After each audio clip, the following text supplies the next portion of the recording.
This ain't no rap shit. Definitely ain't no cap shit, man. It's a whole lot of legal trap shit. Tell them who got in the building with us today. Bambada from YK1K, Young Kings Clothing. All right, tell them exactly who you are. Who is Bambada? I'm Bambada. My name means what was lost on the battlefield can only be regained on the battlefield. I work here at the Pan-African Connection bookstore, and I also have a clothing line called Young Kings Clothing, also known as YK1K. All right, so how did YK1K start? Man, so originally it was Young Kings Clothing. Some of my partners used to always use the term 1K, so we kind of merged the two, Young Kings, YK. Young Kings 1000, keeping it 1000. So YK1K is more like universal. Okay. So like we could throw it on shirts and pitch it to not just men but women too. So it's kind of like a way to abbreviate our brand and make it more appealing to everybody. Was this something y'all just thought of overnight, or man, it kind of how did this pan out? Man, it kind of came naturally. Like I said, a lot of the women used to say we don't want to wear something that say Young Kings, so we kind of like tried to make it like a hidden, you know what I'm saying, metaphor, YK1K. And when you did that, they was fucking with it? Eventually, yeah, it took time, you know, it took time for people to like mess with the YK1K, but now, you know what I'm saying, it's people buying YK1K, they don't even know what YK1K mean, they just like they see it everywhere, so they see it everywhere, right? So it kind of over time, it gradually became, you know, a household name. How long did it take for that to become like a household name? Bro, I've been doing this since 2012. Like I started in college at Tennessee State University. So about 10 years, bro. It took a while, like, you know, to get where I'm at now, but, you know, no struggle, no progress, so it was worth it. On that journey, did you like ever become discouraged? Like, yeah, I'm gonna put this shit to the side, I'm putting it on the back burner? Man, every day, bro. Every day. I wake up, you know what I'm saying, with doubt, but you know what? Ain't no excuses, man. Ain't no sentimentality. So you just gotta keep pushing forward at the end of the day, because I feel like I done created a monster. Yeah. You know what I'm saying? I done created like a real life monster, not just in the city, but globally. So, yeah, you know, ain't no giving up though. When you did become doubtful, like what helped you push through and get to the next day and like, all right, I'm gonna keep going? So look, bro, every day on the way to work, instead of getting on the highway, I ride through the hood.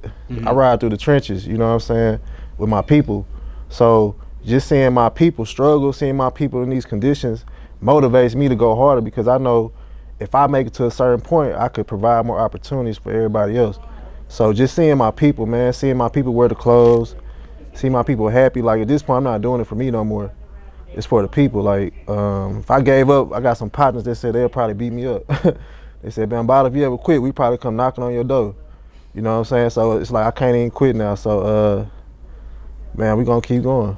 Yeah. So when you first started, you originally worked a 9 to 5, huh? Man, straight out of college, I taught 7th grade science at O.W. Holmes Middle School for 2 years. So I was a science teacher, bro, straight out of college.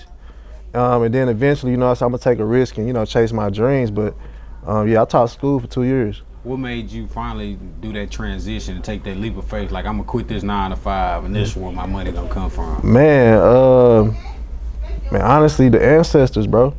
These people you see behind me, you know, they accomplish things that, you know, are amazing. You know, they've been through everything. So I know if they could do it, it's nothing I can't do. You know, I believe like one of the biggest things in life is having regrets. Right.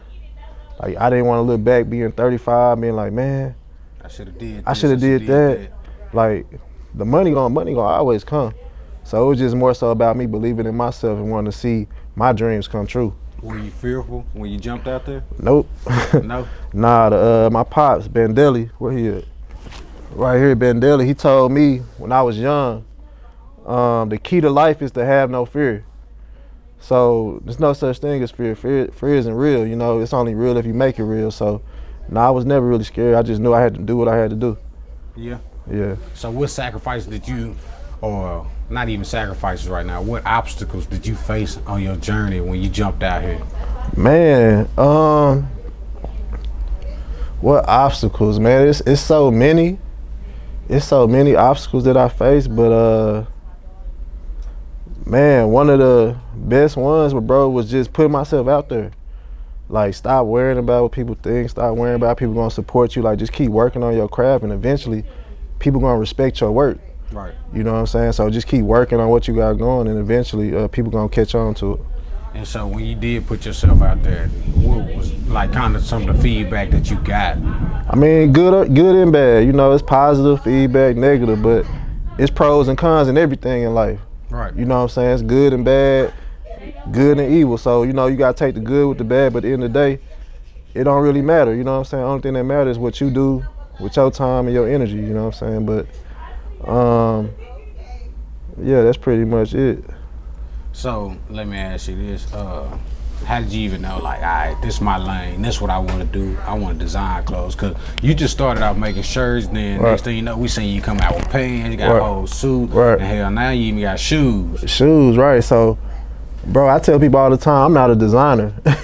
I'm not no artist, I'm not no designer, bro. All I know how to do is put things together, you know what I'm saying, and push it to the people at a quality. Like, my thing is volume, bro. I want to get as much quality merchandise products to the people as possible. You know what I'm saying? Like, a lot of cats, they focus on the design aspect when really clothing is all about influence.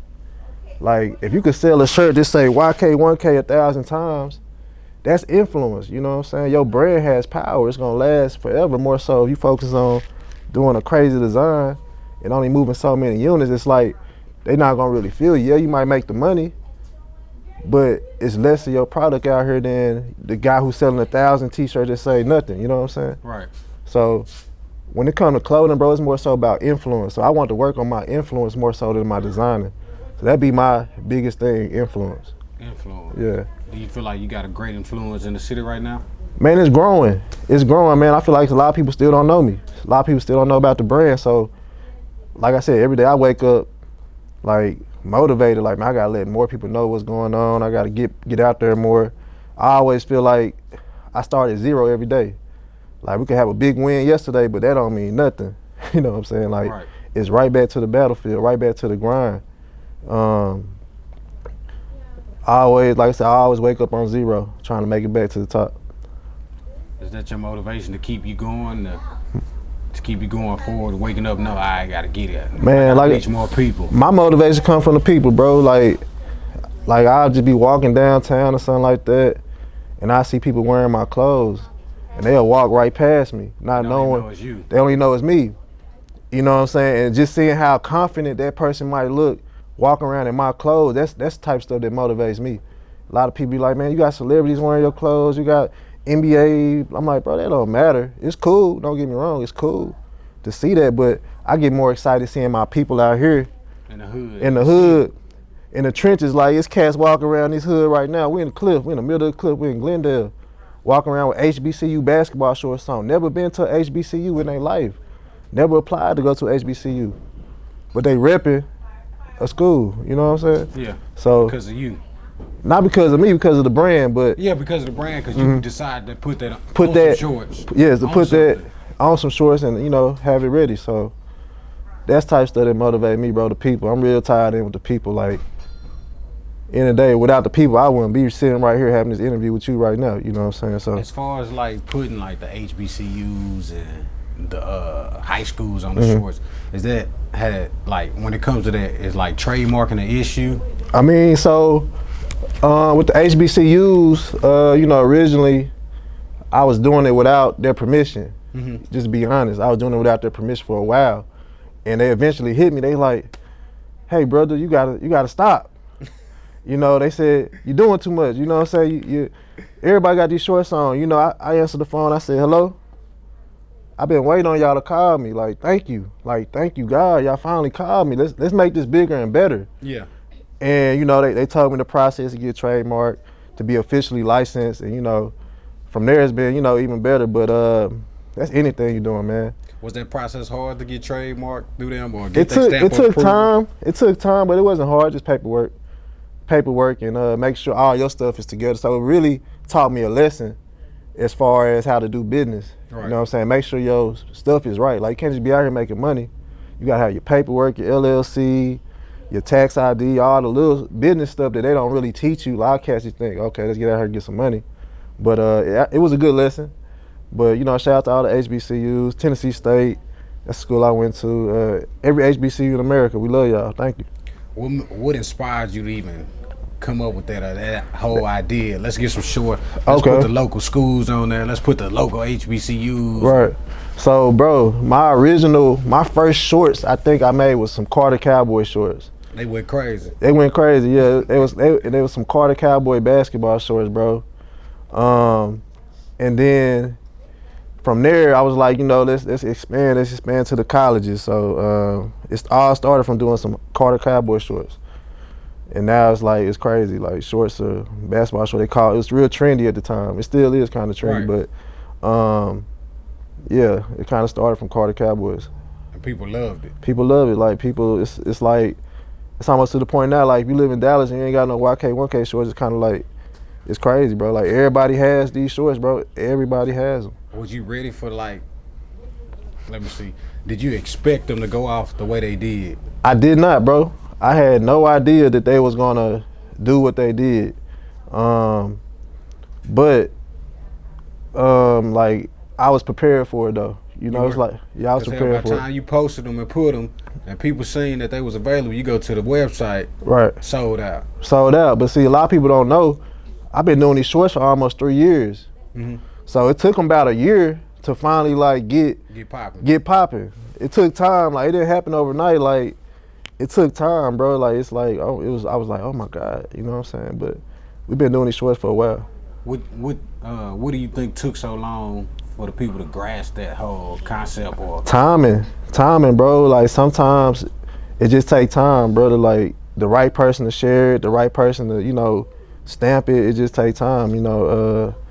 But it was good timing though. You know what I'm saying? If it would have popped overnight, I wouldn't have been ready. Right. But the fact that it took over a year to gradually, you know, it allowed me to like examine the quality, get the little details in order before they actually became like what they were. Speaking of quality, like when you get your stuff, you got some quality. Did you have to go through like a lot of different vendors to reach that point? Or? Yeah, for sure. This is a lot of people don't understand when you're dealing with overseas manufacturers. They play that game. We win, you lose, which means they get the money, you get the product. Sometimes it ain't what you want, and you still got to pay for it. They win, you lose. You know what I'm saying? So then, for sure, I done went through plenty of manufacturers, plenty, you know, ups and downs, losses. I took plenty losses. Yeah. You know what I'm saying? Stuff we don't talk about, but that's part of the game, bro. What are some of the losses that you had to take? Oh man, this brand? just losing money, brother. Getting products and not being what you want, and you can't sell it how you want to for the price you want to. How many times have like that happened to you? Oh, plenty times, brother. Like almost often. It happens often. You know what I'm saying? But you can't cry about it. You know what I'm saying? You got to keep moving forward because that's part of the game. So when you do get product like that, you just keep it on hand, or what do you do with it when it comes to that? It depends on what's messed up about it, brother. Because sometimes, like, only person know this is you because you're the one who made it. Right. You know what I'm saying? It might be little small imperfections, little issues, but a lot of times I still sell it, honestly. You know what I'm saying? I might not sell it for the price, but I still move it. Right. Yeah. So what is the long-term goal when it comes to YK1K? Man, so that's a good question, bro. That's a great question. I think the long-term goal is just for it to be a global brand from Oak Cliff to Africa to London to Australia, a global brand, and it to be embraced by everybody, not just black people, but every culture. And what are you doing to help push that goal? Like, man, I'm out here taking risks every day. I'm taking trips to Africa. I'm you know, networking with people across the nation, and I'm just thinking of new ways to be innovative. Like I said, I dropped a shoe. Mm-hmm. You know what I'm saying? A lot of people look at the shoe, it's a chess move. So I got the idea from Dior. Have you ever seen the Dior, the sneaker? Of course. Okay, so I'm like, all my people love to wear some $1,200 Dior sneakers. Right. You know what I'm saying? So I'm like, I'm gonna put out the same quality, this exact same quality shoe, but with my, you know, my brand on it for a much reasonable more price. You know what I'm saying? So it's like a lot of times when you're doing clothes, you got to make controversial pieces because it's gonna be good and bad. Like we just talked about, good and bad. It's gonna be people who love it, some people that hate it. people that hate it. But the thing is, the people that hate it, they can't tell you why they hate it. They can't tell you why. That's for real. They can't tell you, oh, I don't like that shoe. Why not? It's the No same shoe. why. There's no reason why. But guess what? That brings publicity. You know what I'm saying? That brings people towards your brand.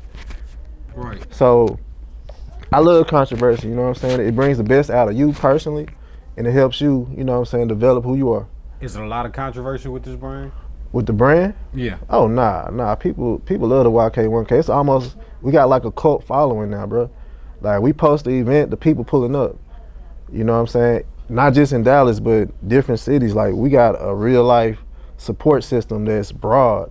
So, nah, there's no controversy at all. Speaking of support system, when you first jumped into this line, did you have the support system behind you that you was looking for, like when it come to like family, friend? Man, so I grew up right here in the shop, the Pan-African Connection. So I tell a lot of people, like they be like, man, I'm gonna quit my job, I'm gonna start doing my brand or whatever. I'm like, be smart about that, brother, because for me, I always had a foundation. This shop had always been my foundation. So I always had like people coming in, supporting my family and what we got going. So I always check your foundation, man, but as far as having support, yeah, we always had support. Friends, family, everybody, you know, everybody's been pretty supportive to the brand. Okay, let me ask you this. What are some of the, for people that's trying to jump out there in the entrepreneurship lane and do their thing full time, whatever it is they may do, what is some of the advice that you can give to them? Stop looking for shortcuts. Like go the route that nobody wants to go. Like a lot of people hit me up, bro, how do you do this? How you do that? Bro, find it out on your own because you're gonna appreciate it more if you actually learn to do it. Like it's so much stuff I learned to do on my own, like graphic design. Nobody taught me how to design anything. I got on YouTube, I found a bootleg Photoshop, and I actually took time to study how to do graphics and how to do mock-ups on my own because I got tired of waiting on people to do it for me. All right. So my biggest thing, man, learn everything on your own. Stop waiting for a handout, stop looking for a shortcut. Find out the process so you can appreciate it. You're gonna appreciate it a lot more. Like so if somebody did come to you and ask you, hey, Bambaataa, how did I do this? Or how I go about doing that? Would you give them the game? Or? I can't. Right now, I can't. I mean, I used to be able to, but right now, I'm so busy. I'm the type of person that if I'm gonna do something, I'm gonna do it to my best ability. Right now, I can't even do that because I got so much going on myself. Maybe in the future, yeah. I'm thinking about doing some classes, trying to help people out, stuff like that. But right now I'm so busy, brother. If I have no time at all. Yeah. To put my best effort for it, so it wouldn't even be fair. You know what I'm saying? But definitely in the future. Do you see yourself in the future like collaborating with other? Yeah, for sure. We collaborate with different people now. We need to do it more. But yeah, definitely in the future. I want to collaborate. I want to work with everybody. In the day, it's all about art. Right. You know what I'm saying? Like let's put out a quality product, present it well, and push it to the masses. So do you feel like there's a lot of competition out here for you? Man, so the city right now is lit. Like you got so many different brands that's doing their thing. Like I see it, you know what I'm saying? I'm proud of everybody. Like from the person who just started their brand yesterday to the person who been doing it. Dallas is lit, bro, and I love it. Music, fashion, art, like as far as competition, like I'm not competing with none of my peers. I'm competing with these Fortune 500 companies, like, you know what I'm saying? Yeah. I'd rather ruffle their feathers than, you know, go to war with one of my comrades in the city. So I salute everybody in the city doing their thing. Let's keep going. Don't ever stop. You know what I'm saying? Don't stop. Hey man, Bambaataa, YK1K. Tell the people where they can find you at. We right here at Glendale Shopping Center at the Pan-African Connection bookstore every day. Pull up. Tell them the social media. Young Kings Clothing. My personal page, Bambaataa, YK1K. Hey man, this ain't no rap shit. Definitely ain't no cap shit, man. We just tapped in with Bambaataa, YK1K, man.